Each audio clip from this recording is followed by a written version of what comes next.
Please click the thumbs up, like, and subscribe, and the bell notification. Thank you. Please click the thumbs up, like, and subscribe, and the bell notification. Thank you. Large up on a large up. Kimberly, the shirt changed today. Well, yeah, I got shirts, but I just tend to wear the same one them over and over. And as me telling you, me and zone right boy, I comfort over style, The style is good. Style is good, but boy, the things them were just, just set right for me and I just feel comfortable. And if it is up to me, I wear sweatpants and t-shirt every day, and go everywhere, Yeah, I really. Right, I just want comfortably, you see? Sonny say, as long as it clean down. Nikki in the building, want go on, Nikki?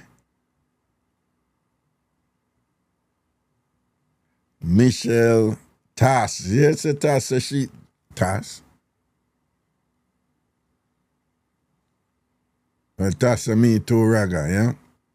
Simplicity, yeah. Yeah, man, from it comfortable.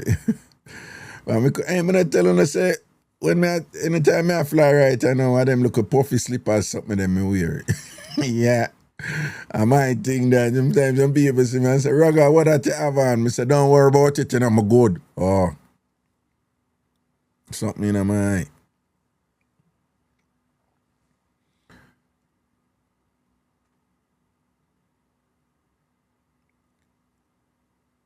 I say, Raga, I'm not getting any notification. Yeah, people, I must say that. But apparently, just like over YouTube, God, social media, man. There is some, I think there's a bell there where you have to click to say, when I come on, you get the notification. Yeah, something like so, Where bell there? Who see the bell?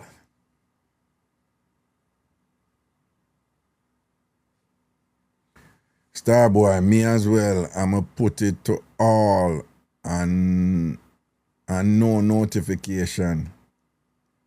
HGMT is not getting the notification either. The bell don't work for notification. Even when you choose the all on the bell, you still don't get the notification.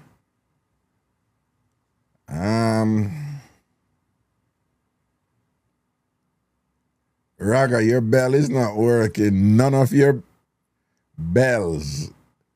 Well, it's a good thing you have an E in that word, Karen, because you're nothing but trouble, don't Yo, I'll be a trouble, Karen,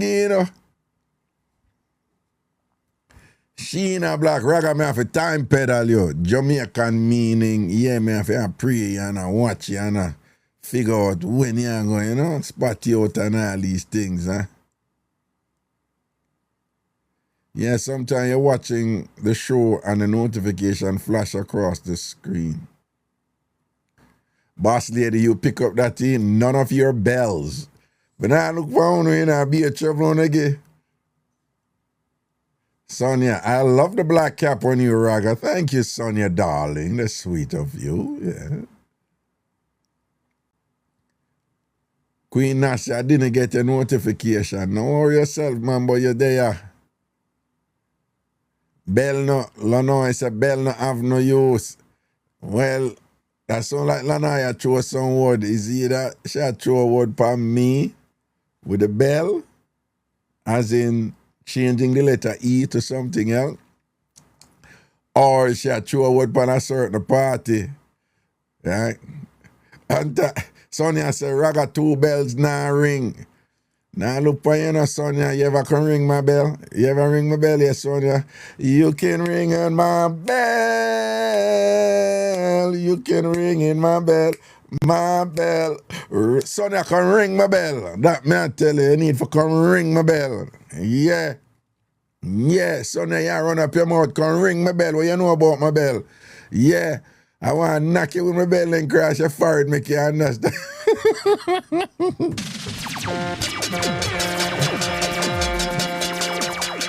Sonia, I want to knock you with my belly across your forehead here and ring my belly across your forehead, make you know what God you serve. You there boss liberty for me. Lady Andrea, I like your head, Raga.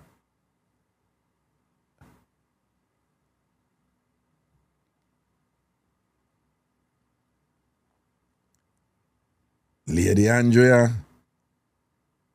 Lady Andrea. Lady Andrea, you like my head?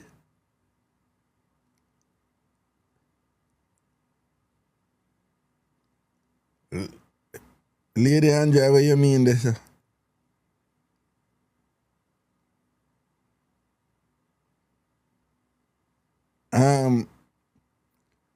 Or without the cap?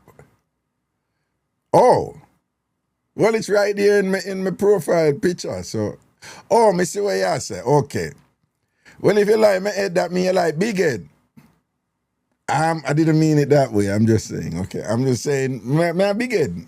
Right? I celebrate my big head and my big nose. I be a trouble again, you know. God. Yo, Carolee, it's a Raga face. Me not run up in or nothing, you know. I'm afraid for telling you, me afraid. Yeah, me afraid. Boss lady, first day they said the glasses slim down your nose. No, I know you can't slim down. I know you can't slim down. Big head, rare, see big nose. See big nose, yeah. I love my nose. I tell any woman, if you juggle with me, you know, you have to pay respect to the nose, okay? It's nothing I go on. You have to kiss the nose. It's nothing I go on. You have to kiss the big nose. Like I look at troops like right, you say, you know? Yeah. It's nothing I go on. Nothing now go on. Is either you kiss the big nose, you have to pay respect to the big nose, or you gotta go. You gotta go. All right? The big nose have to kiss. Ruthie say, you love the big nose, Raga. Go Ruthie. Go Ruthie. Go Ruthie. Go Ruthie. A big nose I do it. A big nose I do it. What them hear about? A big nose I do it. You know how long them a fight against the big nose people. You know how long big nose people I get a fight. Yo, you remember when Admiral Bailey did make Big Belly come in a style? When Admiral Bailey sing the song, Big Belly Man, Big Belly Man, man, Big Belly Man. Them a money man, and get some belly, get some belly, Lily, get some belly, get some belly. Follow me, you know. Them days, yeah, them days when you have big belly, you know, big things when the song large up, you know, so. Right, I know I need to do like a modern song for the big nose and big up big nose, you know? Big up the big nose people, man. Say, all big nose people come at the front of the class, come at the front of the class. Our time now, big nose people come at the front of the class. Me tell you, say, I work on a stand-up, you know? For next year, though, next year. So they're far from now. Well, far is relative. Listen, we're in July. Half of 2025 is done. Isn't that crazy? Half of the year gone already.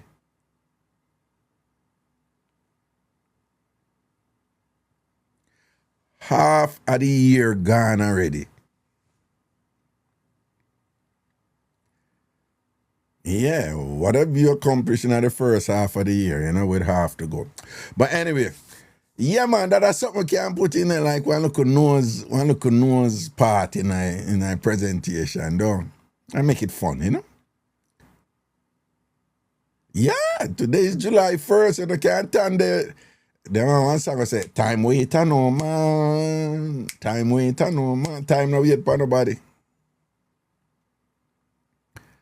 Right, Ruthie, today is July 1st. July 1st. Yesterday was the 30th of June 2025. Yesterday. You cannot get back that day. That day gone, never to return. Unless you believe in time travel and them something. Right? But that day gone, never to return.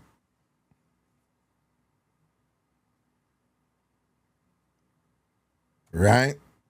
Oh, and today a Canada Day. Yeah, today a big holiday for Canada Day.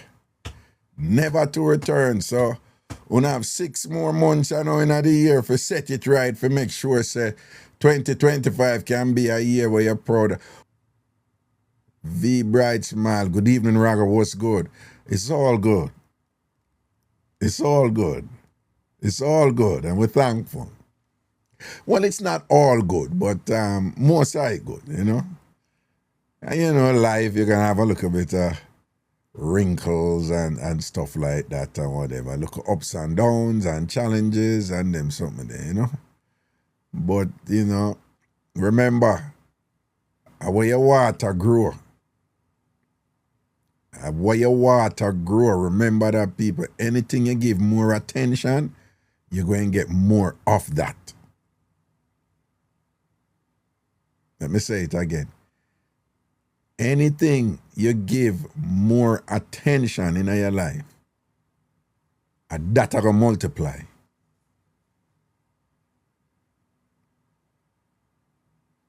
Right? Anything you water, that will grow. Anything you force yourself to look upon, anything you want to see, that you go see. Anything you look for, that you go find. I prove it over and over, I tell you, over and over and over. If you look for something bad, you go find a bad thing. Right? If you look for something good, you go find a good thing. You go experience some bad thing on the way, but you go still find a good thing. Anything you water, that will grow.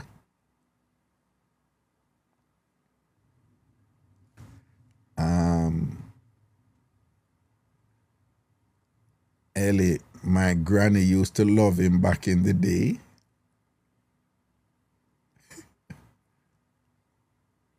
Oh, Jimmy Swaggart.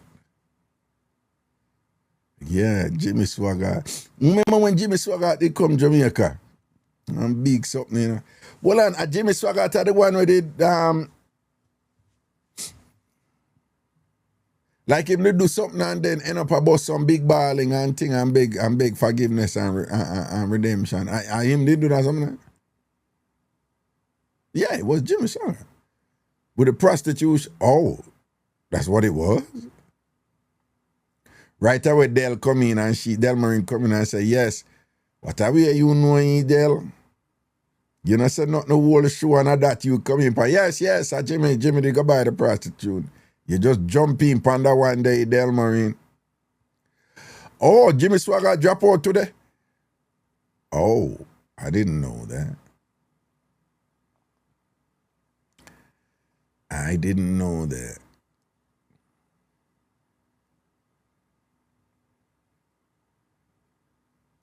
Oh, I wonder how old he was. A long time Jimmy Swaggart there about, when me a pitney Jimmy Swaggart a jug 90, yeah, them age there, yeah, not surprised, yeah. And then him say God told him the congregation must mind their business. You think that means it? You remember the one when him did name our Jamaican did love him too. Our next white American pastor, Oral Roberts. Him did bigger Jamaica, man. Oral Roberts did larger Jamaica, man. They love them some Oral Roberts in Jamaica, man. And Oral Roberts come out and say, God tell him, say, the people them forgive him $8 million. $8 million. Oral Roberts go. And him say to him congregants, including those in Jamaica, and him say people for sending money for give him $8 million US. A long time this do, you know, like decades ago, you know. So, and him get him $8 million. Or that him say correct and arm go dead. You know them not send the them sending the $8 million arm go dead. That him yeah, long 80s them time there, yeah, 80s. A man say him need $8 million or such and such a happen. And you want to see people are sending money. You want to see Jamaican people, not the wealthy Jamaicans, you know. Them did have more sense. It was a poor Jamaican them are sending money for save oral life because I tell you, say logic and intelligence is something, you know, because just the simple logic there right there, so just tell us that God can't stay so. God can't stay so. God cannot stay so. God can't. God, get a man the $8 million, I'm going to kill him.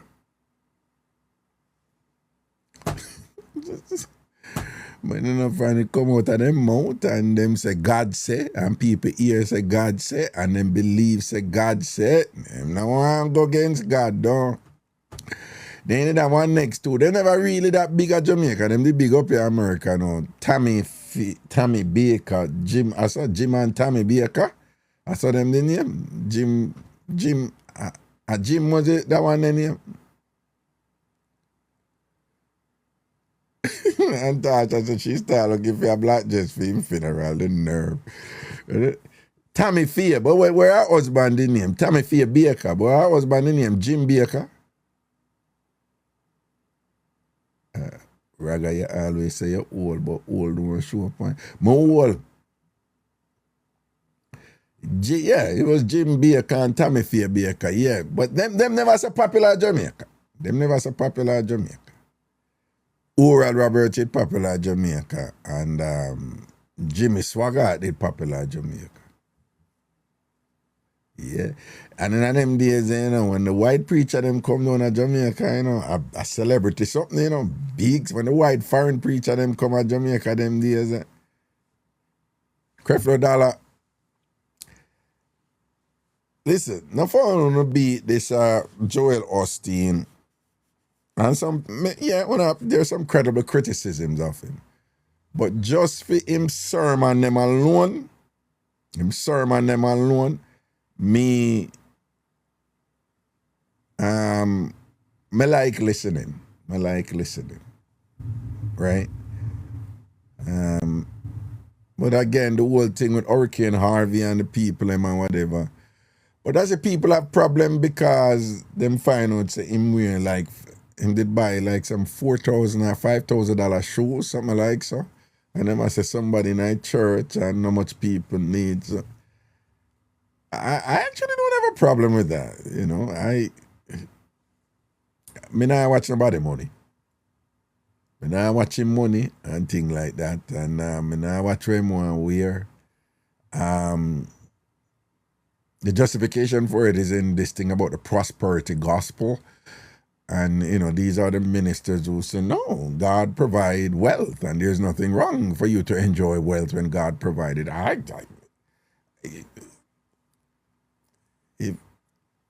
If you have wealth and you think it's God that provided you wealth, then you have a right to enjoy it, right? I don't watch people money.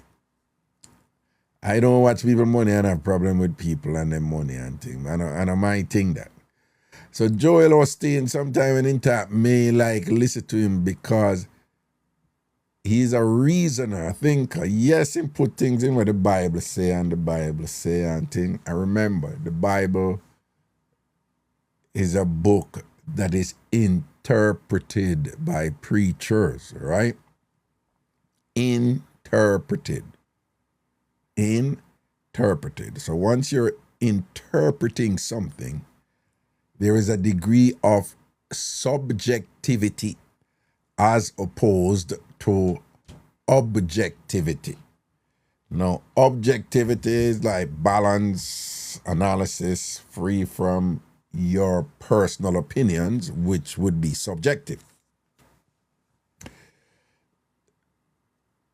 I understand that, I don't. People of faith, I don't get into argument with them about that because I understand that they subscribe to a doctrine where it's faith before substance. Faith before substance, that you must believe first, right? You must believe first and then you reason after, right? I understand that that's what theology, that's what faith-based worship requires. I beg to disagree. I believe in faith, but I believe in the God-given ability of substantive reasoning before you surrender to faith. Right? I think God gave us a capacity to say, this makes sense and this not make sense. And I think that comes before faith.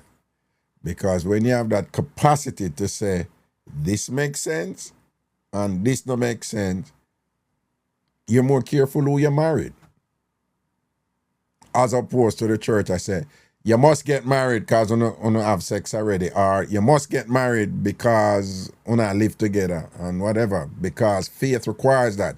You have to just blindly follow what somebody's interpretation of God said you should do, which is that run go marry the person, it doesn't matter.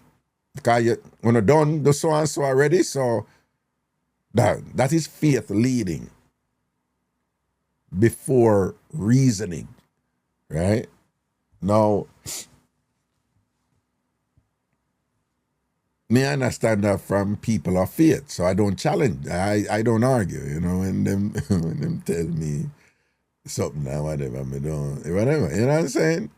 So I leave it alone, and I have many experiences there, when I went and did my studies, and my studies demonstrated conclusively,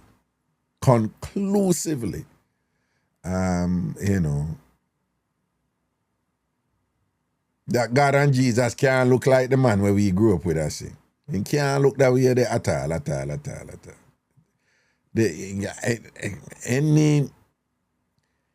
Any logical analysis of the phenotype of people during the time of Jesus, when Jesus was around, when that manifestation of Jesus, it cannot yield that. It can't. Jesus can't look so, right? So that's a one.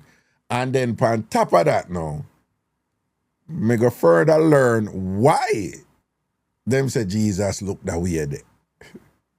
Who created that image of Jesus, right? On top of that, me go learn that, right? And just learn, say, is white Western European men, particularly from Italy, who created that representation of Jesus. So I know that Jesus, that's not Jesus. And then I had to now come face to face with the fact that I grew up in a country, Jamaica, where I was raised in a Christian home. Big up Miss Cherry, big her up.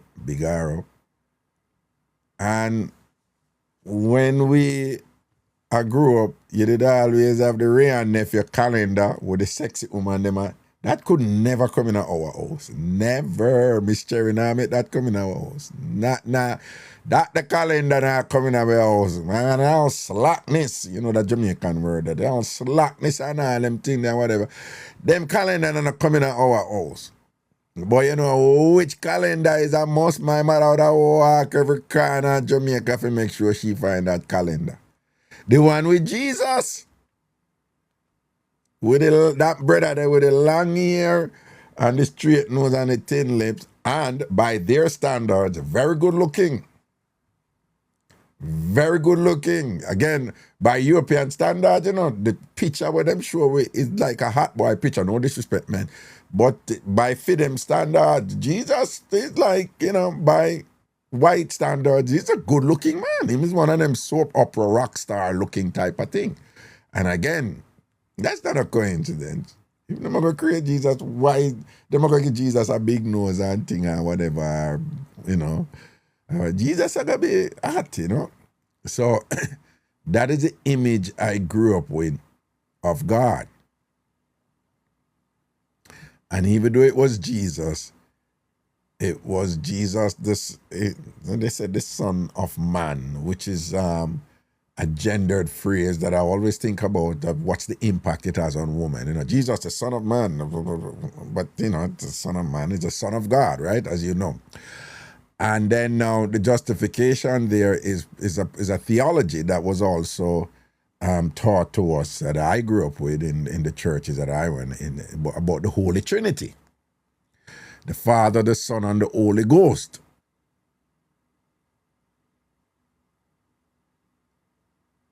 The Holy Trinity. And the way they explained that was a kind of circular type of reasoning, but it was 1 in 3 and 3 in 1. I don't know if any of you are familiar with that. The Father, the Son, and the Holy Ghost, 1 in 3 and 3 in 1. So 1 in 3 and 3 in 1 mean 3 make 1, and each one represent the 3. If you follow the reasoning, right? So we're taught that Jesus is the Son of God who was crucified on the cross. But we as Christians were also taught that by worshiping Jesus, you're worshiping God and the Holy Ghost, the Holy Spirit. 1 in 3, 3 in 1. So by worshiping Jesus, you're worshiping the Holy Ghost and God. And God is in reference to Jesus too and the Spirit. 1 in 3, 3 in 1. So that's what I was raised with. That's what many of you were raised with. Right? So Jesus became our representation of God. So much so. And by the way, there are denominational differences with that. Of course, some Christian denominations, they don't even believe in Jesus. And they're Christians. But anyway, we're not getting into that. But that is how I was raised. So, and I had to pray every day. Miss Cherry, make sure we did that. My sister and I, we had to pray every day. We had to read a psalm every day. But whenever I prayed to God, like I'm talking to God, that's the image I was talking to. Like even now, it is so ingrained in me that, even now I think of God and that's the image, whatever, because that was the only image we were raised with. Even though I have learned differently that image cannot be God, it cannot be God. It cannot. But because it was so ingrained and entrenched in me in my entire growing up, if I goes on and I think about God,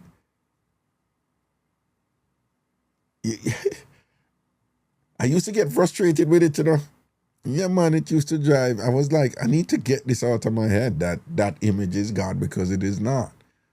Because I do believe in God. I just don't believe in that image, But it's just stuck in your head.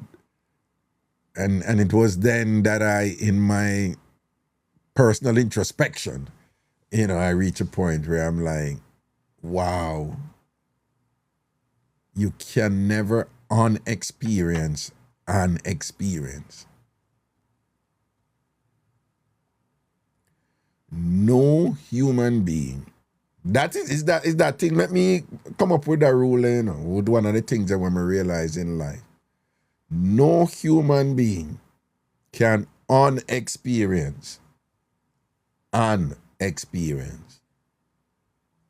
You can't.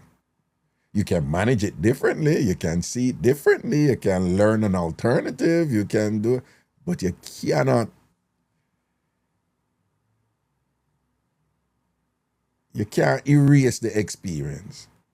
You can repress it, you can deny it, you can be deluded about it or whatever, but the truth is you can't say it never happened.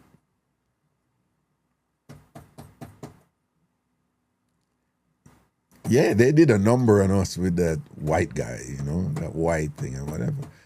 But it's clear that it's no coincidence that with all the different peoples across the world, with their different shades and their different phenotype, their different, you go to Mexico, people there are really short and so on, things like that, and look a certain way based on, mestizo characteristics, You go to Asia, people look a particular way. You go to Eastern Europe, people look a particular way. You go to Western Europe, people look a particular way. You go to Northern Africa, people look a particular way. You go to, Central and Southern Africa, people look a particular way. And it is no clue. It's not by accident that God looked like those people who were actively involved in enslaving the world, right? Remember, the British Empire was so vast across the world at one point, they said the sun never sets on the British Empire. Like, they're so vast all over the world that at any point in the British Empire, it's day. At every point in life, at every time in life, some part of the British Empire was experiencing day. And it was the British Empire, along with the French, the Dutch, and other Western European nations, the Germans in Africa, and so forth. They are the ones who, through their forced labor, slavery, enterprise, they carried the religion and weaponized it in order to use it to control the people too, based on their interpretation of God. And I remember though, Christianity did not start in Western Europe. It started in Northeast Africa, right? What is now known as Sudan, which unfortunately, ironically, is going through some decades-long civil war. But then it was adopted and then reintroduced under empire, under the, the whole slavery enterprise and thing, underpinned by the then Catholic Church, right? But they brought their interpretation to us in such a way that it benefited them, and it was to our disadvantage. And in doing so, it makes sense that them going to see God as a white man, right? It makes sense. Why would the white man read that God made man from his own image and then go think, say, God is a Chinese man, or God is a black man, or God is a whatever, Why would they do that? Why would they read something written by a man, say God made man, and whatever, with language that was it inclusive of women? So much so that many of us are raised to just see God or gods, different gods as men. You think that is by accident? No, it's because man say it is so. Right? In truth, the way God is, God should be genderless. Right? God shouldn't be a man or a woman. God is the manifestation of all, the embodiment of all. But men told us that God must be a man. But why would a man go think that God is a woman? Him not go think that. Why would a white man go think that God is a black man? Him not go think that. And that was a point from Marcus Garvey. Marcus Garvey was like, hey, human being need a representation of God, so don't knock the white man for thinking that God is white. Knock yourself. Yeah, follow what the white man are thinking of the white man interest. That's why Marcus Garvey said the black people should view God as being black. Interestingly though, the first images of Christ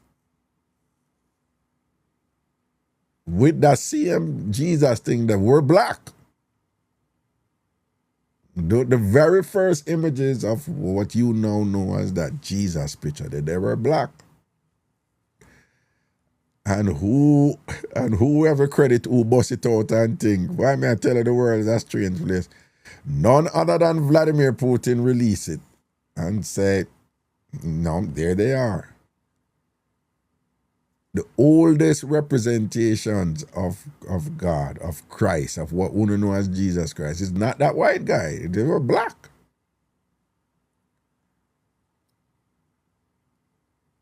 See, the Johnny and all them people, they know. And he's Putin. I mean, many of us have known for a long time and whatever. Scholars are known. If anybody know Dr. Ben Buchanan, and when name Ben, whatever, he was all over all this stuff and whatever, but nobody never want to put them on the scholarship out there, you know? But yeah, you would think it would be Putin who would do this. Of course, he's doing it for political purposes. Yes, he might part with Ibrahim Traore, you know, over in Burkina Faso and things like that because it opposes the West, you know, so he's spreading influence there and things like that. But it's black. I'm saying all this to say that after learning all those stuff, years ago, after my undergrad at Vassar, I'd gone back to Jamaica and I saw a calendar, but I was amongst my mother's friends. My mother died and thing, but I still knew her friends, right? And I was amongst them and long time, you know. And I went and said something. I saw the calendar, and then you know, my immediate reaction was like, you know, you're young and whatever, you know. My mind, me, amongst my mother friend, you know, church friend, you know, all right. So my reaction was like, and Jamaican people still there look upon this man as God. Whatever. The place get quiet. Everybody a talk, you know, and when them hear Cherry Boy, my mother was Miss Cherry, you know, our sister Scott. But when them hear Cherry Boy go say that, and you see, as me say it, as me say it, you know, as they come out and me say, and Jamaica, them still there, I look upon this man as God and all, and sitting there and whatever. And as me say it, I realize my mistake, you know. As me say it, and the place get quiet, I was just like, oh, you shouldn't have done that. And here's the thing. Not because it's not a case where you're denying what you learn or whatever, you know. As I've always said, is that sometimes you learn something and it's for you or it's for another audience.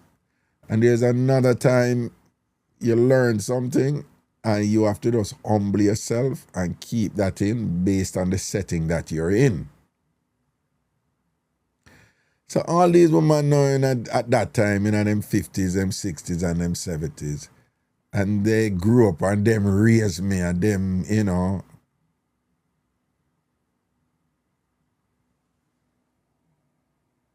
Sashoy, can beg you a little donation, please?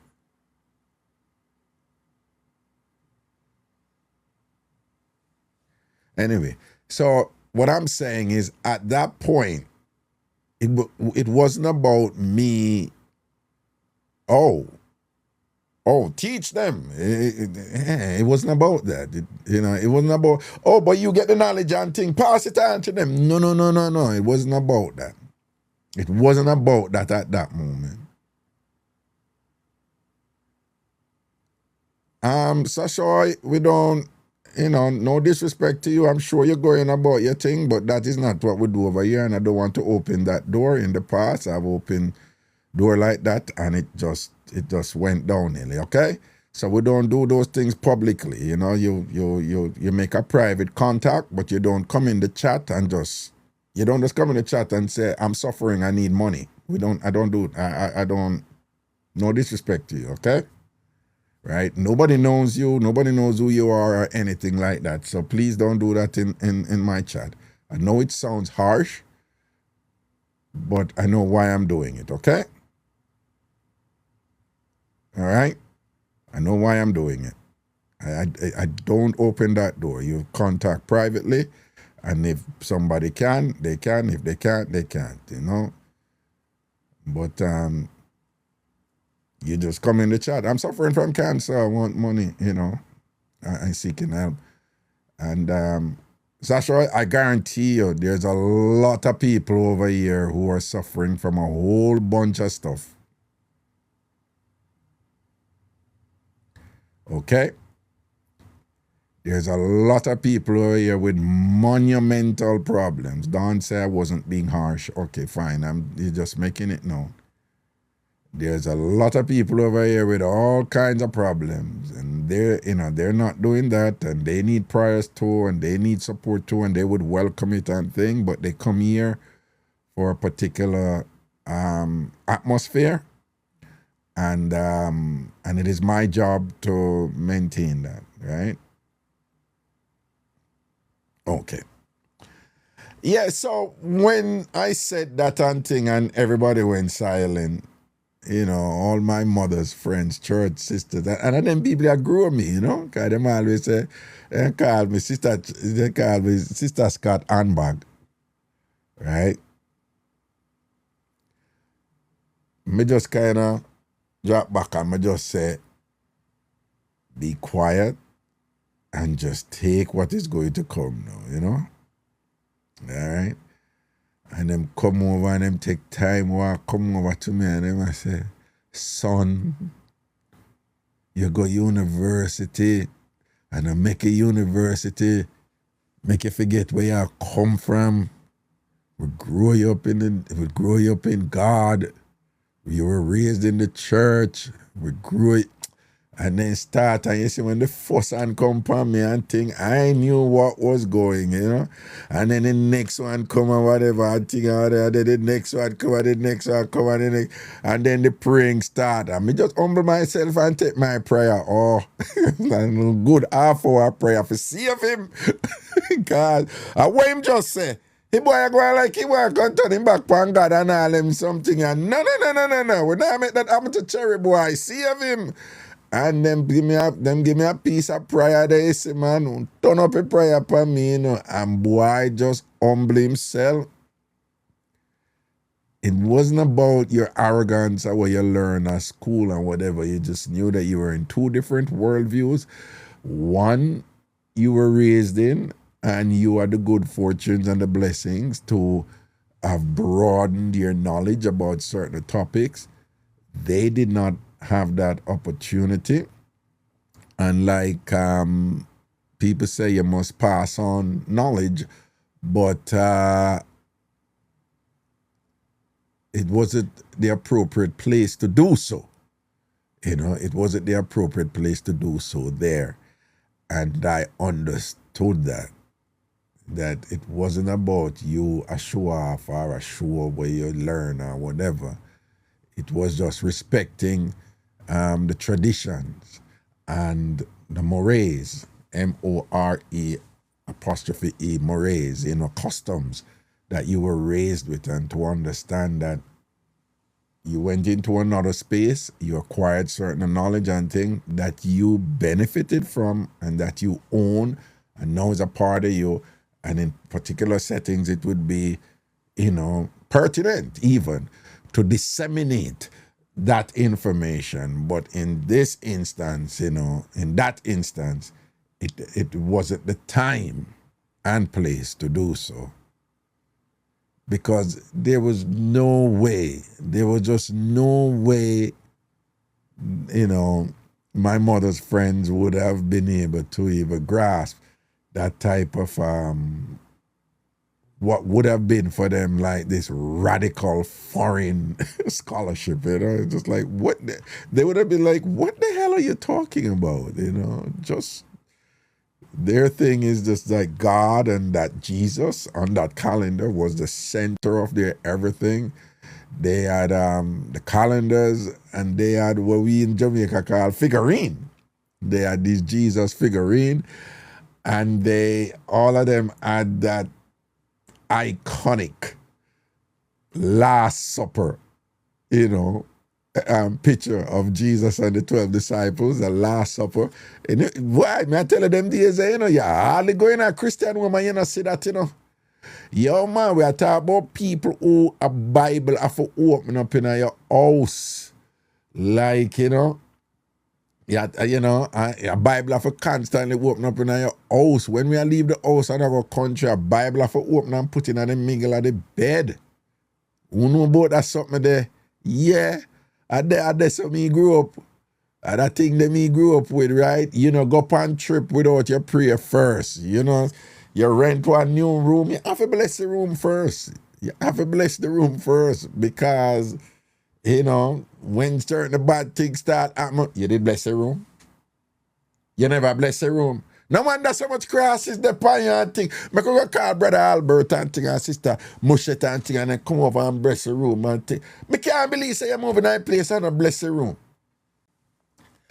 Yeah, room have to bless first. When you go on trip, prayer have to take you on trip. Go and prayer before you come back and whatever. That, well, and other things, like some newspaper in your chest for you to vomit if you're picnic. And I think, well, what I'm just saying is, you know, that me grew up with, and then people, you gotta tell them people about, well, actually, you're actually worshiping a European phenotype grounded in the dehumanizing enterprise from Western Europe, as was propagated primarily by the British Empire under Queen Victoria and Queen Elizabeth, and sanctioned by the Pope. There, you think them would be like, listen to me, you just pray to God and give God thanks for everything. That's all you know for. That's how we raise you. Well, you come and tell me about phenotype and enterprise and things like that. Don't make them school fool you up, you know. Don't leave your God, right? Put God in everything. Those are the people, and them people that raise me, right? And them people that raise me. So, you know, and then you couldn't go tell them people about no so and them holy water. You talk about consecrated water, man, and all these things. Like rub up your face and all them something there.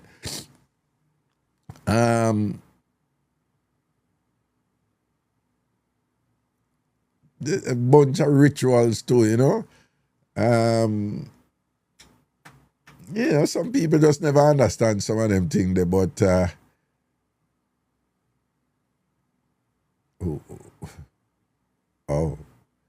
olive oil. What? Olive oil was a big thing. Olive oil was huge. You know, in terms of, and they did have something named healing oil. I don't know. No, olive oil was olive oil Kananga water. What? Kananga water did big, man. Was olive oil also healing oil? I don't remember if olive oil was healing oil. Tanya said no. No, man, some people say yes. Let me tell you, Tanya, you said no, but let me tell you what, olive oil was healing oil. But when you use the olive oil, some people say no, though. No, because, let me tell you where a little confusion might be there. Now, some people I say two different things. I just remember healing oil being used a lot. But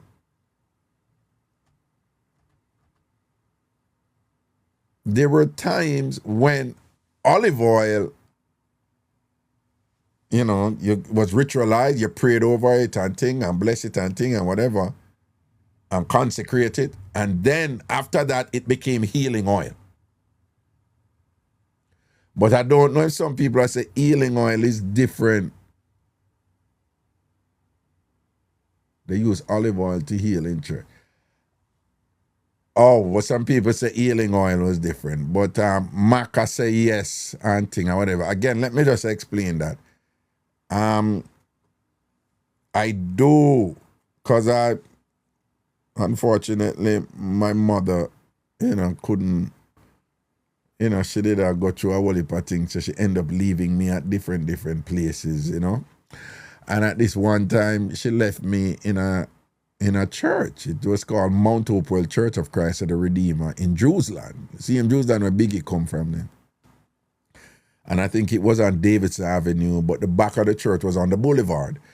And I remember there, so I lived in the churchyard, I lived in the yard with the church, and I was taken care of by a woman called Sister Morris. And I was there with her, her nephews and niece and son and so forth. And I remember one time they took olive oil and then them consecrated. And then after them consecrated, they referred to it as, no, it's healing oil. And then when the church are going, them rub you up with it and them something there, whatever, when certain healing call was made, at altar call, you would go up and you would get your prayer and then rub it on with the healing oil. But I knew it was an olive oil. But some people are saying, no, the healing oil is different because, if you go to some of these places and things, you will see the healing, you will see a buckle and you say healing oil. And you will see another buckle with olive oil.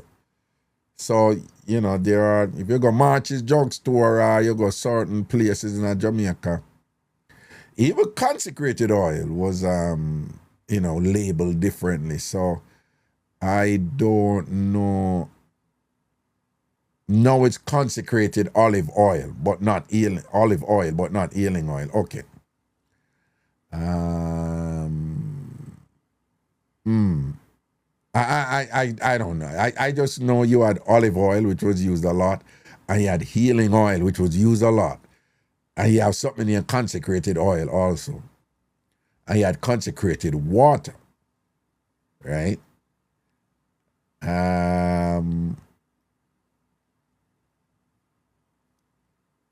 So yeah, them different thing. But again, that's that thing that you're raised in at the church and think as, you can't get rid of that. That's in me permanently. It's how I manage it now. That's, I was raised I was never baptized, I never baptized.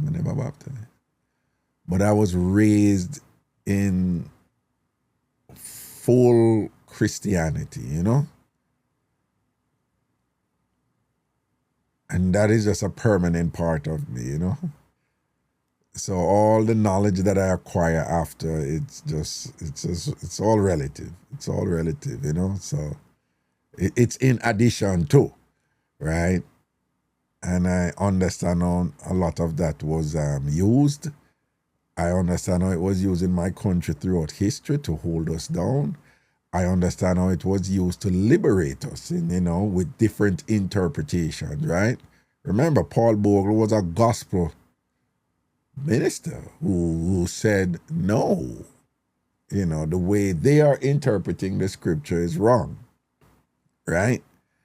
And that, he proffered an alternate interpretation of the gospel that didn't require the slavery of black people. So, and then right throughout the African American experience, the Caribbean experience, we've seen also in many instances where Christianity was used as a tool of resistance to slavery and the domination of our ancestors, and was effectively and efficiently utilized as an instrument of resistance and liberation for black people. So, you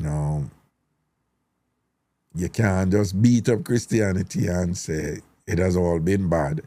Christianity has helped black people in many ways also. Okay? I understand that. So that is, so I don't subscribe to a white Jesus. That's not my thing, and respectfully, but I know why people still do, unfortunately, and that is sad. And I do not reject Christianity in its totality, because as I've told you, it's about interpretation. It is about interpretation, right? And people can interpret things any way they want. A huge issue that is going to come up right now is with birthright citizenship. I'm shifting to the law now, and I'm telling you, you're going to have a reinterpretation of an element of the United States Constitution that addresses the matter of birthright citizenship. All these people are saying that this present administration will not be able to change the definition of birthright citizenship because it's enshrined in the Constitution. My argument, and I could be proven wrong, is that it's going to change. It is going to change. And let me tell you why. There's an element of it that says the jurisdiction of, right? You know, so basically, if you were born in the United States and you have the jurisdiction of the United States, they basically say for you're born in the jurisdiction of the United States, then you're entitled to citizenship at birth. And the case is going to turn on that little part of the language. What does it mean to be the jurisdiction of, right? And what they're going to argue is that, and what I think will prevail is an argument, and again, you know, I'm telling you this because of interpretation and for its relevance. They're going to say what the framers meant, the people who wrote the Constitution, they're going to say what they meant when they said jurisdiction of is that you must be of the United States. They're going to say, oh, but right now, if you're a diplomat and you're in the United States and you have a child born in the United States, the law says that child cannot get citizenship. That's the present case right now, right? So they're going to say, just like how those children of diplomats born on United States soil are not entitled to automatic citizenship from being birthed here because they are not of the jurisdiction of this country. It's the same way when children born to undocumented people, they cannot be of the jurisdiction in the United States. You know, so that line that the jurisdiction of, that's how it will turn. That must say, if you're undocumented, you're not of the jurisdiction of the United States. So if you have a child, that child, by extension, is also not of the jurisdiction of the United States. That is what they're going to argue. Now, when these things happen, now the question is, that's their interpretation. And then the question is, do you have enough votes to have this interpretation supersede the one that was prevailing before? I am one of those people who say, yes, they have the votes. The Supreme Court is presently made up of a 6-3 Republican majority, 6-3. 3 liberal justices and 6 conservative justices. 4 out of the 6, they're automatic. They're in Trump's corner. And in fairness, people somehow, remember now, we're reasoning objectively. So put emotions and passions aside, put your desires aside. This thing that the Trump administration is pushing, in fairness to them, most of the rest of the world don't do it. All right, what exists right now where once you're born here, you automatically become a citizen? In fairness to the Trump administration, with their argument that most of the rest of the world don't do it, it's the truth. Now, we know the Trump administration has been very generous with, molding things the way they want it, right? And the man himself is notorious for that, for saying and phrasing stuff that often have no basis in facts. But this is one he's actually telling the truth. Most of the rest of the world, if you're born there in those countries, you don't get citizenship. It's a strange thing, but most of the nations that do that, they're in North, Central, and South America. Isn't that interesting? And then most of the rest of the world, even in Africa. I went to Ethiopia in 2015 and I spoke to a bunch of people there who repatriated from Jamaica and they were living in Ethiopia. And I'm looking at third generation, right? Because them go there from how long, then them have children, then the children have children. And none of their progeny, none of them picnic, our grand picnic, whatever, got citizenship in Ethiopia at that time. None. So I was just like, so what are they? And he said, they're Jamaicans. And I was like, they're Jamaicans. They've never been to Jamaica. They don't know Jamaica. They don't know nothing about Jamaica. I don't think they know about Jamaica. And he said, well, they have to be something because they can't be Ethiopian, right? So in fairness to the Trump administration, they're telling the truth about that. And here's the other part that is going to make you guys uncomfortable. Again, we're reasoning objectively now. We're putting passions aside or what aside or whatever. We're just saying, look on both sides, plus and minus of both sides. From their perspective, if you put your truth in there and you tell the truth, people admit it. It has been abused, for a long time. People all over the world, they come to America and just to have a baby, and then they take the baby and go back and thing, and they have U.S. citizenship, and they're entitled to all of the rights and privileges of a U.S. citizen. And, them just come have the baby and then go back and, to be honest.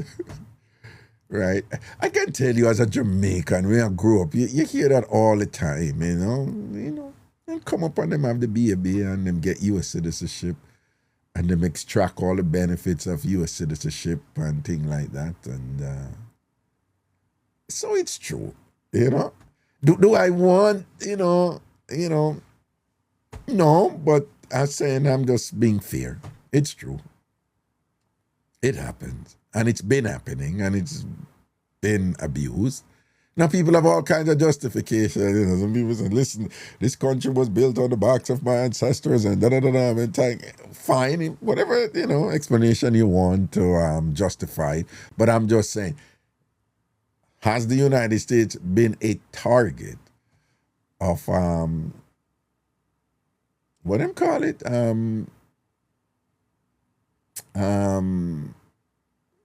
Birth tourism? Yes, the United States has been a target of that, right? So that's true. So the question is, and by the way, I have colleagues who are saying, no, it's not going to go through just by the fact that it's supposed to be enshrined in the Constitution and whatever that the Constitution says. If you're born here, you're automatically a U.S. citizen. But you can't think that way with the law. You can't think that way only with the law. Again, it's about power and control, people. It's power and control. For various reasons, there are a lot of elements here who believe that they've lost they're losing control of the country, and it needs to return to being a white male Christian country, right? They're very open with it now. They're not hiding it anymore. They're very open with it now, and they need to take it back. And they have felt that way for decades. And in feeling that way for decades, they have put together a machinery in order to facilitate the return to what they think this country should be. And part of that is they have diligently over years, engaged in a process to change the makeup of the Supreme Court. And they succeeded in doing so. And they've researched the people and whatever and things like that and whatever to get the right people there.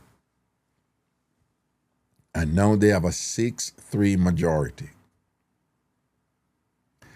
Now listen to me. The question is, can they get at least 5 votes? Remember, they might have 6, but can they get at least 5 votes to change the birthright citizenship? I am arguing that they can. And this is my argument. Clarence Thomas is already locked in. Justice Alito, for those of you who don't know, these are Supreme Court justices. Clarence Thomas and Justice Alito, they're just openly like Trump, them not hiding. There are 2 other out of the 6 of them, Justice Gorsuch and Justice Kavanaugh, who, again, both of them were, placed there by Trump. They too, they're not far behind Justice Alito and Justice Thomas. So, in my estimation, them already have 4 lock. The question is, will they get at least 1 from the other 2 Republican, conservative justices, which is Justice Amy Coney Barrett and Chief Justice Roberts? If one of them out of that 2 is likely to go against the 6, it's actually the Chief Justice. I think Amy Coney Barrett will go with the other 4. And again, the case is going to turn on the issue of jurisdiction of. And they're going to say an undocumented person is not of the United States jurisdiction. So, if that person has a child, they are not entitled, under the law, they're not entitled to birthright citizenship because they're going to argue the law says the person must be of the jurisdiction, and an undocumented person is not of the United States jurisdiction. That is going to be the argument. They're going to bolster that argument by saying we have instances already where there are people born here, to diplomats, for example, and they don't get automatic citizenship because the person to whom they're born is not of the jurisdiction of the United States. They're going to argue that. There's some other things there that I'm not going to get into, but you can look it up, if you want. One is called plenary power in U.S. immigration law. Just a U.S. immigration law plenary power. You can look up that. And in a nutshell, what it is, and this is what I learned in law school, by the way, when I did immigration law in law school. And basically what it is that the court has long had a stance. The court has, ruled on immigration matters, a lot of them. But the court has long had a stance that that the court standing with immigration matter is to exercise deference to the executive, right? The executive is the presidency, but even we say the presidency, they're referring to the president and the cabinet. But in this day and age, the presidency is about one man, right? It's about one man, right? And you know who that man is, okay? It's the president in this day and age. It's not the cabinet, it's the president, okay? So the plenary power doctrine, is one that is long held by the conservatives. And it basically says, we, the court, we shouldn't even be engaging in too much and anything to do with immigration. The people elected the president, and the president is, we must let the president do what the president is elected to do, which is to protect the country. That is the logic behind it. And this has always been a doctrine held, by, conservatives. And that is going to come into play now. So I think it's going to change.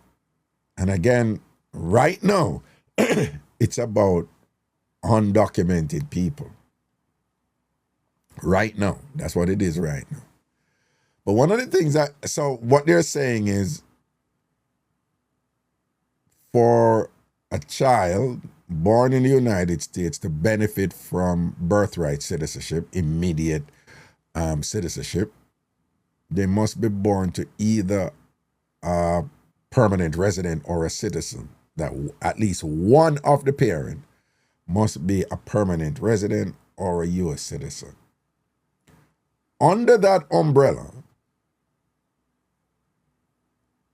if it stays the way the language is right now, a child can still be born to a undocumented parent and still be entitled to birthright citizenship, providing the other parent is either a citizen or a permanent resident, as the language is right now. As the language is right now. Again, let me just say that. As the language is right now, it says at least one of the parent must be either a permanent resident or a U.S. citizen. So it means that the other could be undocumented. The mother could be undocumented and the father is a permanent resident or a U.S. citizen, and then the child would get birthright citizenship, right? Or the mother could be, citizen or a permanent resident, and the father undocumented, and the child is entitled to birthright citizenship. Let me just say to you, though, that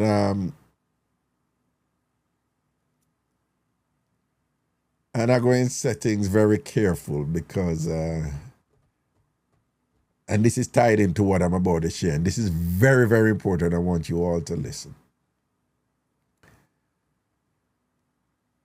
I know that many of you have seen thus far where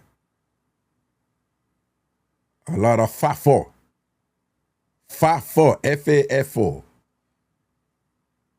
has happened. And you know what Fafo mean? F around and find out. Right? And it has happened mainly to people who had voted for certain things to happen to certain people, but never for an instant thought that it would happen to them or somebody for them. Okay? There's a lot of it going on. A lot of it going on. I don't need to make an argument for that. It's all over on the seat, right? So you have all these people out there who say, yes, man, we need this and we need this man for this. That's why I'm support him for this and that. And it's all done with the understanding like, it never happened to me. Right? All right. And let me just say, I've been in the United States for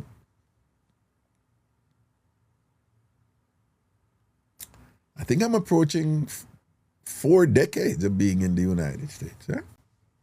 I'm not there yet, 4, but yeah, I'm approaching there, you know. And I've never seen such a huge split in our people. Like, there's so many of our people who are on one side, and then some are still on the side that we're usually on, you know? In other words, there's a lot of our people supporting, you know, certain people. And again, most of them, they're supporting it with the understanding that that not happened to me. We need to get rid of them. We need to throw them out. We need to get rid of them people and whatever, you know?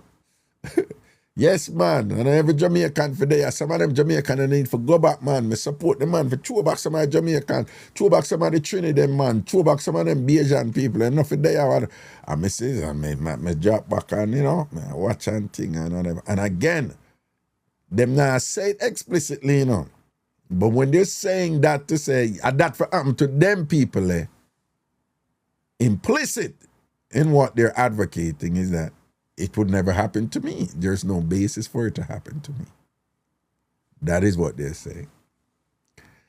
And thus far, we have seen some people, a whole bunch of people, hundreds of thousands of people, millions of people, a ball. You see the video, them a ball. I never did my vote for whatever and things like that. Why? Bunch of reasons. You know, a lot of the Latinos, them think like, we're white.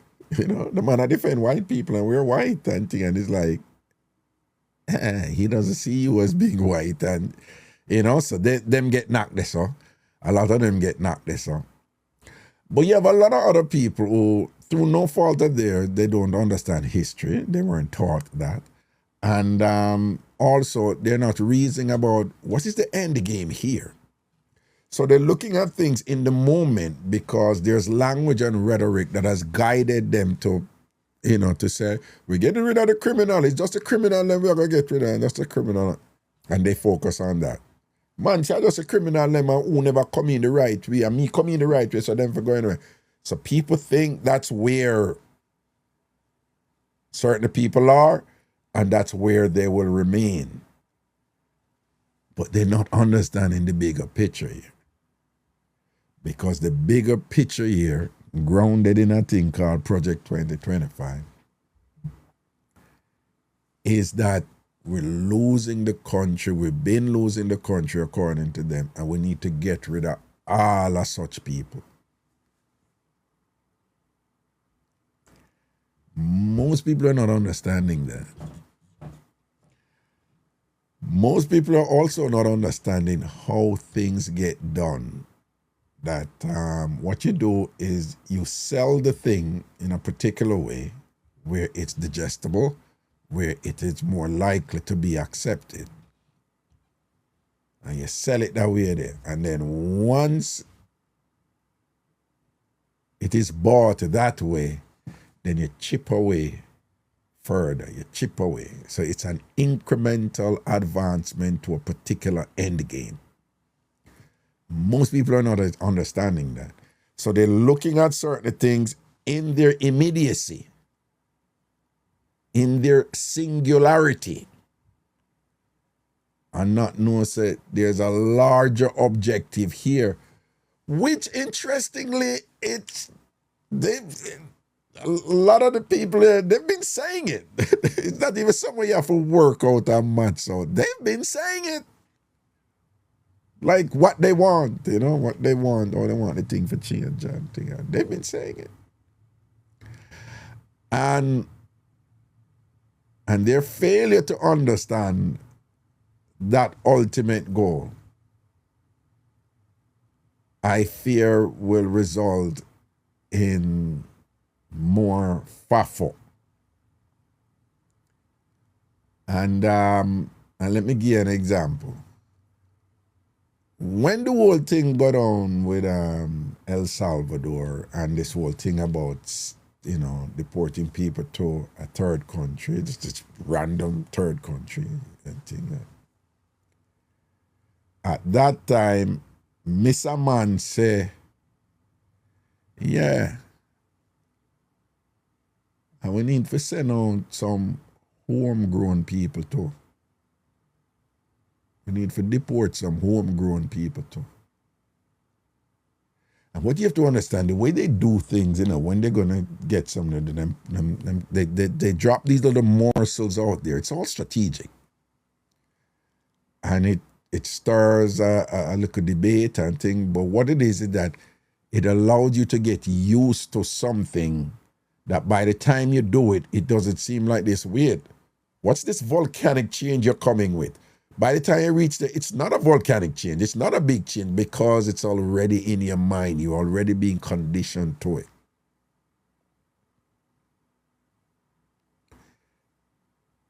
You remember I'm telling you about that movie with Will Smith, the movie called Focus, where they want, where they must scam a man and they want him think certain ways. So they strategically bombard him with all these signs for him to lead to a particular number. And then when he reach a number, him think of him independently think about the number without knowing that, no, there was a strategy, an unfolded strategy to lead you to embrace that number. This is what they do. What am I getting at? If you understand what the ultimate objective is, then you should also understand that all who think them safe, them not go safe. Potentially, them not go safe. Just like how enough people they think them safe and realize that them not safe, I am predicting that there's going to be more groups of people who are going to be thinking that they're safe, and they too, and they must support certain things because them think it not going to happen to them, and they too will realize that they were not safe. Because the goal here is a cleansing that they would say, who is doing it? It's just certain people that need to get rid of certain people because they've looked down the line and no one don't ever realize what go on. They've looked down the line and they see where things are leading. They see what's happening to some other countries. People, they're white European countries right now who do not have a birth rate to support the nation into the future.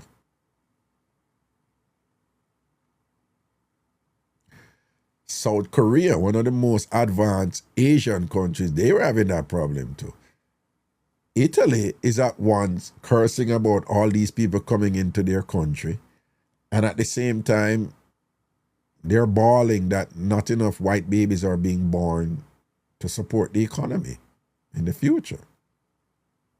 So Italy want more white babies to be born. They need more people in other country, but them don't need those people. It has been the same thing with the United States, believe it or not. The birth rate of white folks in the United States has been systematically low in a way that projections are that the white cohort is presently on a trajectory where it's continuously decreasing into the future, which would mean that they wouldn't even have the human capital to support the identity that they think the United States should have permanently. And the Latino and Black and others and whatever, their birth rate is steadily increasing their numbers while the white birth rate is coming down. So for them, it's panic city, It's for them, it's like a crisis that requires drastic measures. And part of those measures is to just get them out of the country. And where could this potentially lead? Understand this. In the first administration of you-know-who, there was this whole thing about denaturalization, a Department of Denaturalization, which is to take away citizenship. And it never really got off. The Deputy Chief of Staff, he had made mention in this administration, the Deputy Chief of Staff said, they're going back there and they're going to be doing some of that. And the understanding, well, the reasoning is that the previous administration had granted citizenship, that previous administrations, let me correct that, because it's not one. Their thing is that previous administrations, blue administrations, Democrat administration, and they're specifically looking at Biden and Obama, but I'm sure they can apply to anyone. The argument is they had given citizenship to millions of people who should not have gotten them. So now it's on the table that they're trying to figure out a way to take away those citizenships, to revoke them.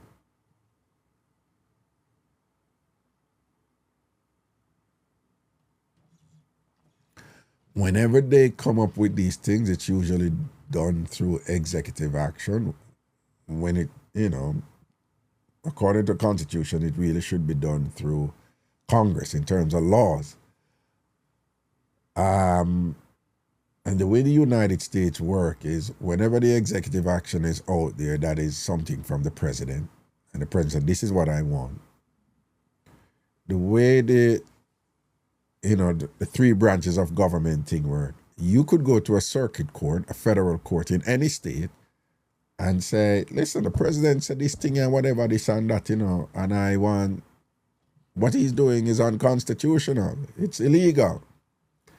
And that federal judge in Washington or Illinois or Maine or Iowa could say, all right, an injunction upon what the president wants to do until we flesh this out in law. This is a standard. This is how, procedure works. And those people on that side, they have launched an aggressive attack and saying that no single federal judge should be able to block what the president wants for the nation, And that went up to the Supreme Court, and specifically related to the birthright citizenship thing. Now, it is important that you know that the Supreme Court did not rule on birthright citizenship. They did not rule on it. They ruled on the injunction to block the Trump administration's executive order on birthright citizenship. So it's the injunction. So when the president made the executive order and said, if you're born to an undocumented person, you cannot become citizen. Somebody went to a federal court and that single judge said, injunction, block it for now until we resolve it. But now the Supreme Court says, the Supreme Court just now say, no, federal judge can't block the president executive order.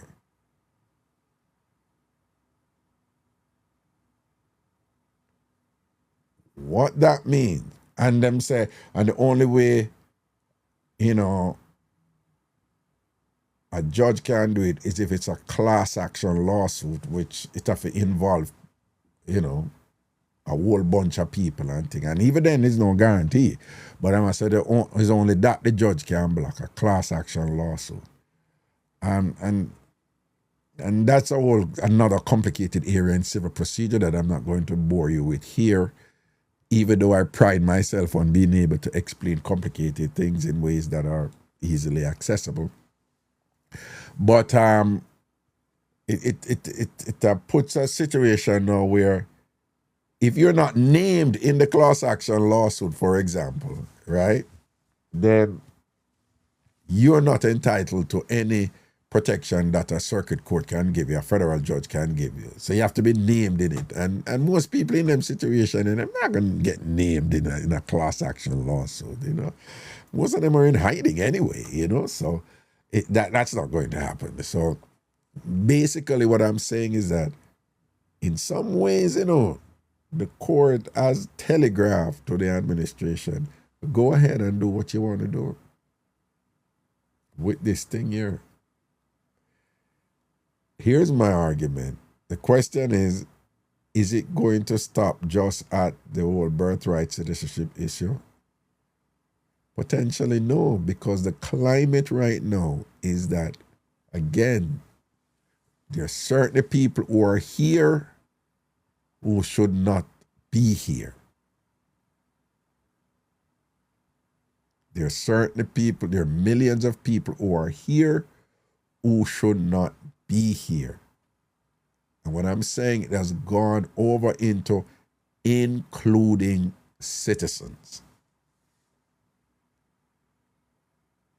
And it's certain people.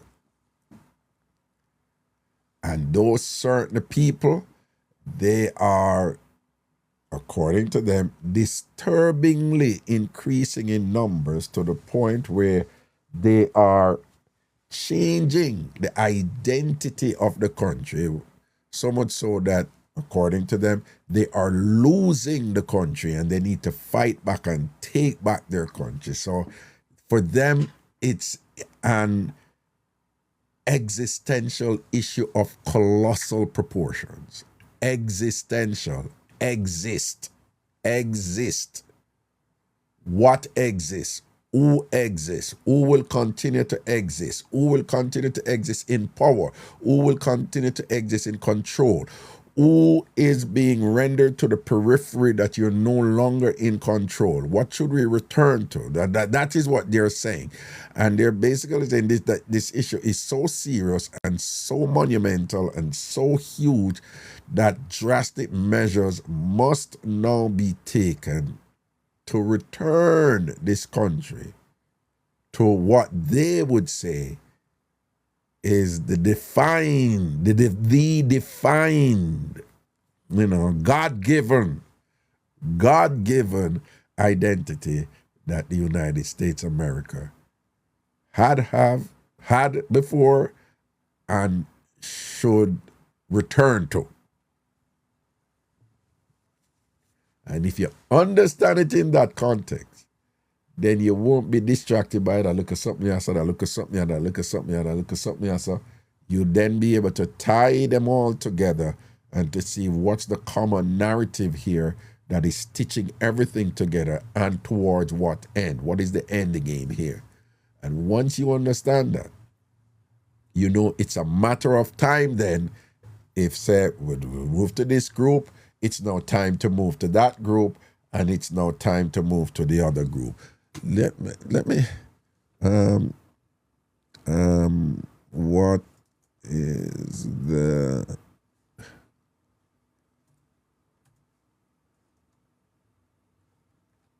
quote relating to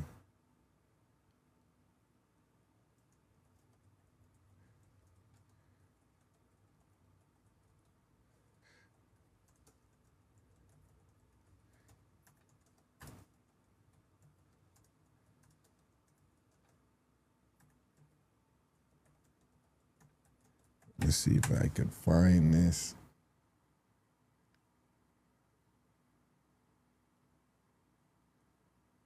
All right. Listen to this.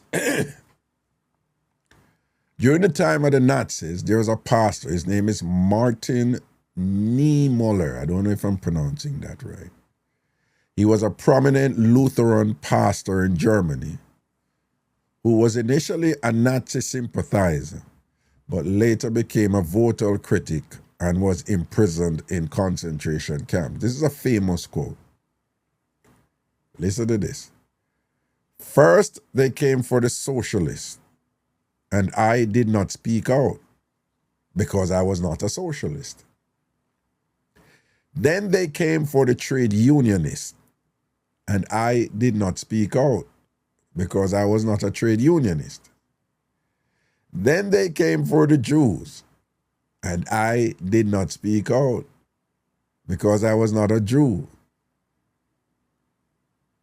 Then they came for me, and there was no one left to speak for me.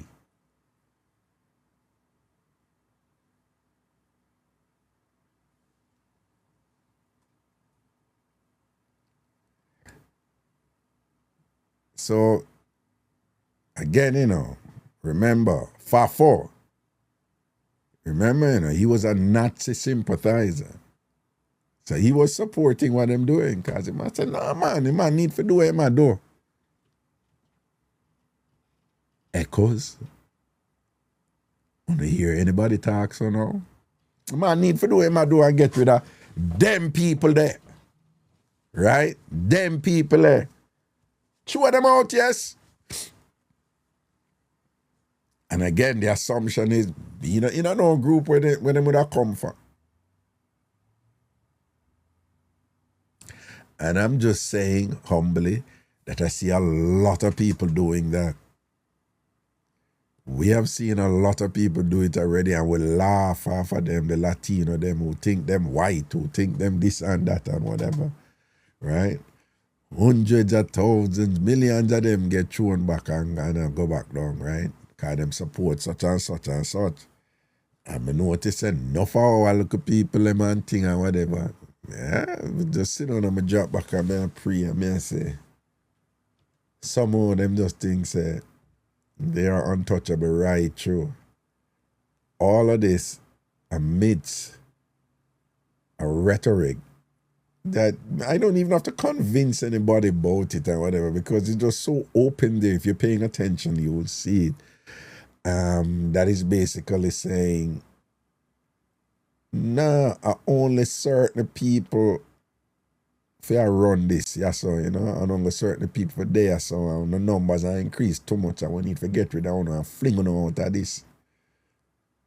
And somehow, them things said, them not in another group, they would have get fling out, and them now look down the line and I say, oh, them a fling out them group here now, based on what justification? And if you understand the justification, then it makes sense. The other group are going to get fling out too. And when them other group, they get fling out, will that include you?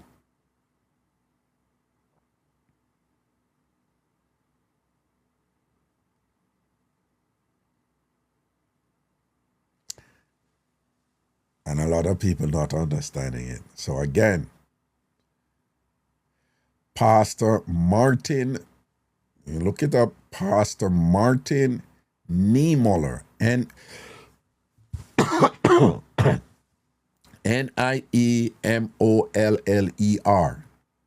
That's his last name, Niemoller.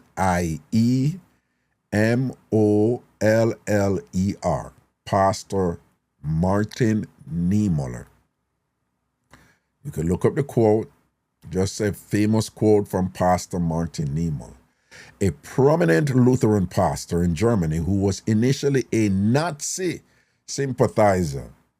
So he was supporting what the Nazis were doing, whatever cleaning up thing the Nazis said they must do, or whatever, he must support it. But again, he was supporting it from the understanding like, them people, like, clean them up, Nazi, clean them up.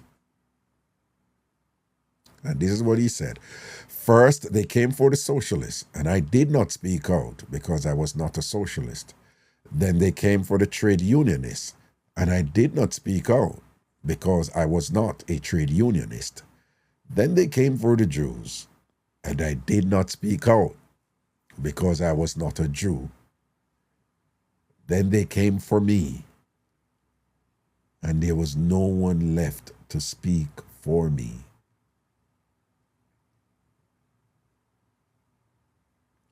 Which means that the groups who were going after people knew who their sympathizers were and were smart enough and clever enough to know which groups to go for first and who them for save for last.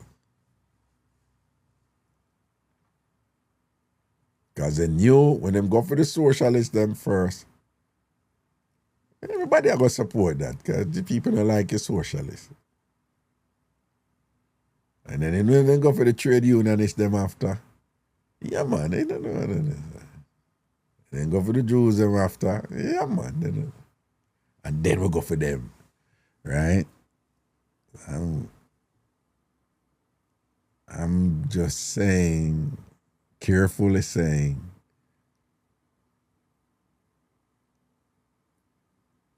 be careful what you ask for, because you just might get it. Be careful what you're asking for others, because you might get it. Okay? And I'm saying it's this little chipping away. It's this incremental thing. That's how it's done until you reach a point where some bold and robust moves can be made. And then they, and this formula has been employed before, and it's not just a white thing. Black people do it too. It was done in Haiti with the Duvaliers, right? It's done in other countries too, black people too, right? All right, so just keep that in mind. We're indeed living in interesting times. Now, like I tell you, with a show like this, you never know, right? You never know what's gonna happen and whatever, So, we put on my other hat today, right? So we just essentially had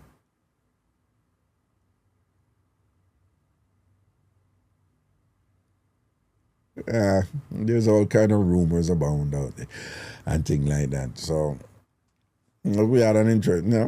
To share some information with you today. Sometimes this happens. For those of you who are accustomed to,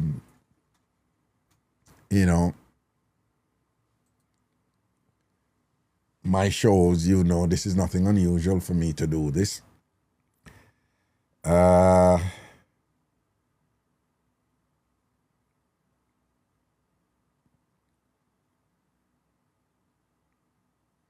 Okay.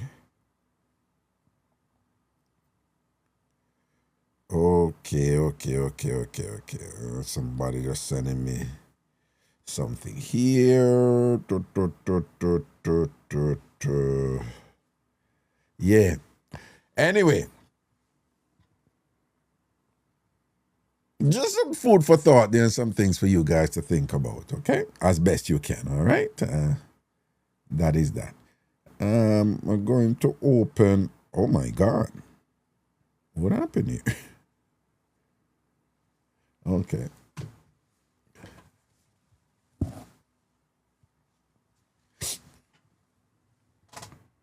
I just got some money I wasn't expecting. When that happens, it's nice, isn't it? All right. The request line is open. So anybody who British blessings, big up yourself. Anybody who have anything to say, or anything, but still the pan workplace mix up or any other mix up wanna have. I think Carly Hunter said she enjoyed the discussion tonight. Rima Rose said the same thing. Delma Reed said thanks for the meds. Rude Girl. Mika said very informative, Raga, thank you. Dan Dada said, I keep telling people, set some foundation in your birthland. We never know. That's true. Sam Styles said it was very enlightening. Okay. Morning Coffee says, thank you. Christina Brown, she got to say a class with it, T said, thanks for the clarity on this. Trudy says, that was some good update. Empress Ija, good.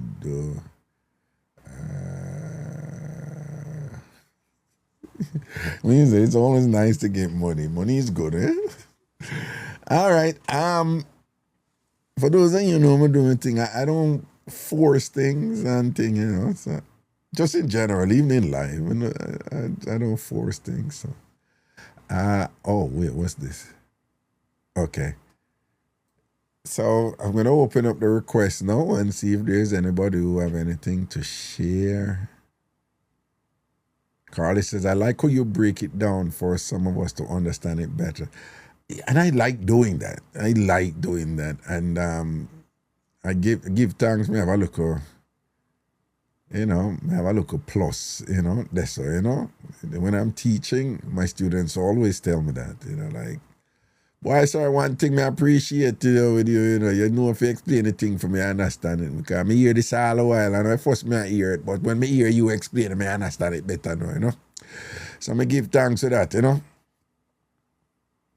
And thing, but again, just in a nutshell though,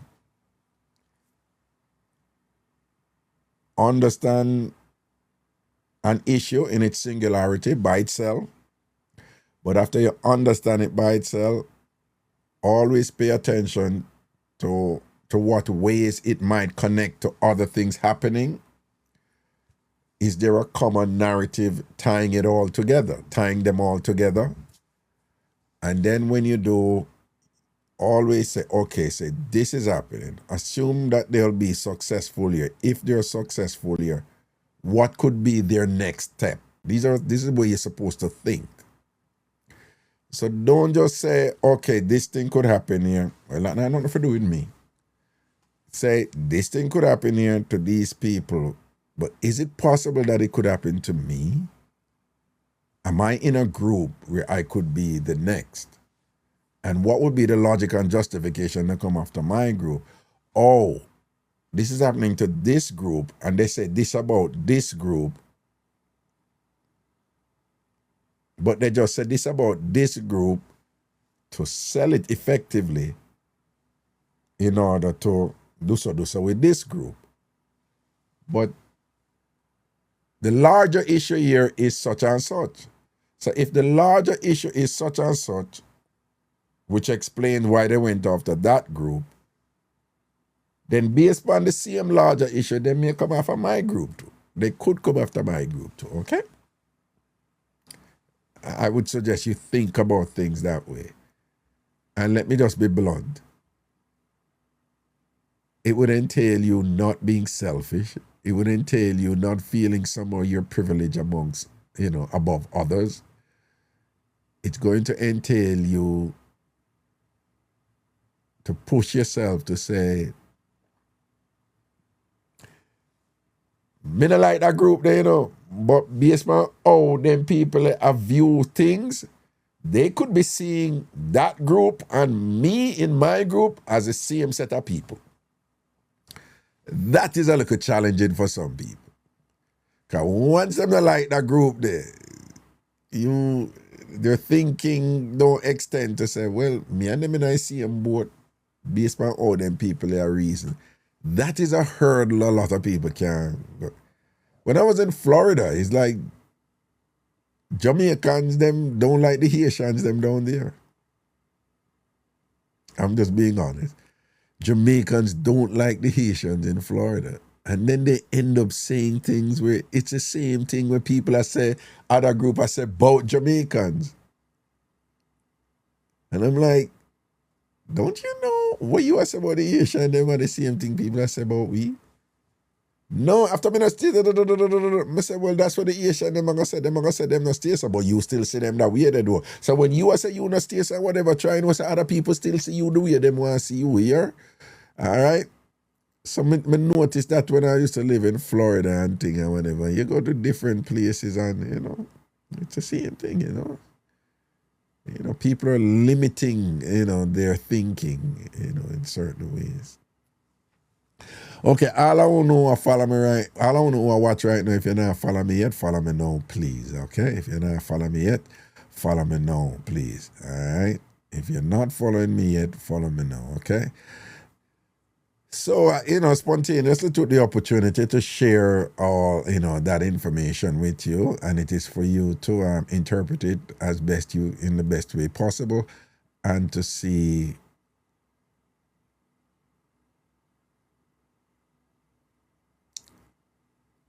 what you can apply to your respective lives and think. But I'll say this much. We just had 6 months out of the year finished. Half of the year gone.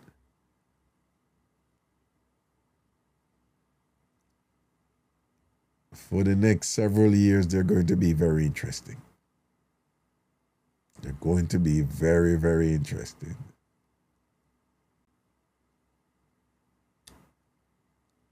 And there's going to be, sadly,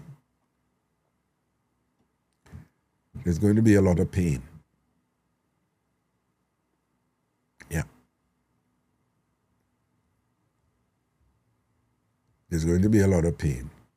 I'm not being, pessimistic or dismal or whatever, anything like that.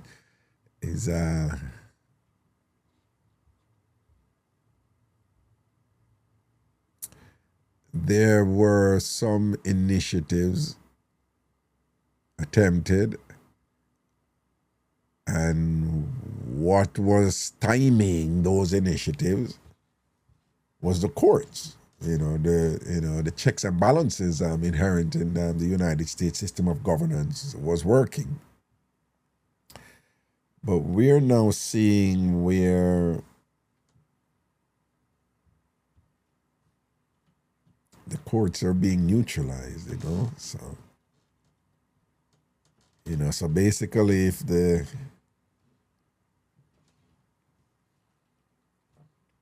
I'm choosing my words carefully. So basically, if what was stopping certain things from happening has been neutralized or isn't there anymore, then it follows then that certain things will happen. And when certain things happen, each thing that happen will lead to the next thing that will happen after that towards the ultimate objective. All right, people, I'm going to let go, So big up on yourself, all right? Now mix up now run today. And again, I tell you something, force it.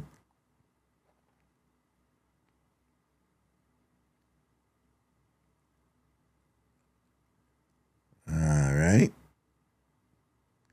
So if anything, just big up on yourself till the night morrows, all right? Blessings and respect, okay? Okay, cool. Good night. People don't, you don't need to force it. All right? Good night.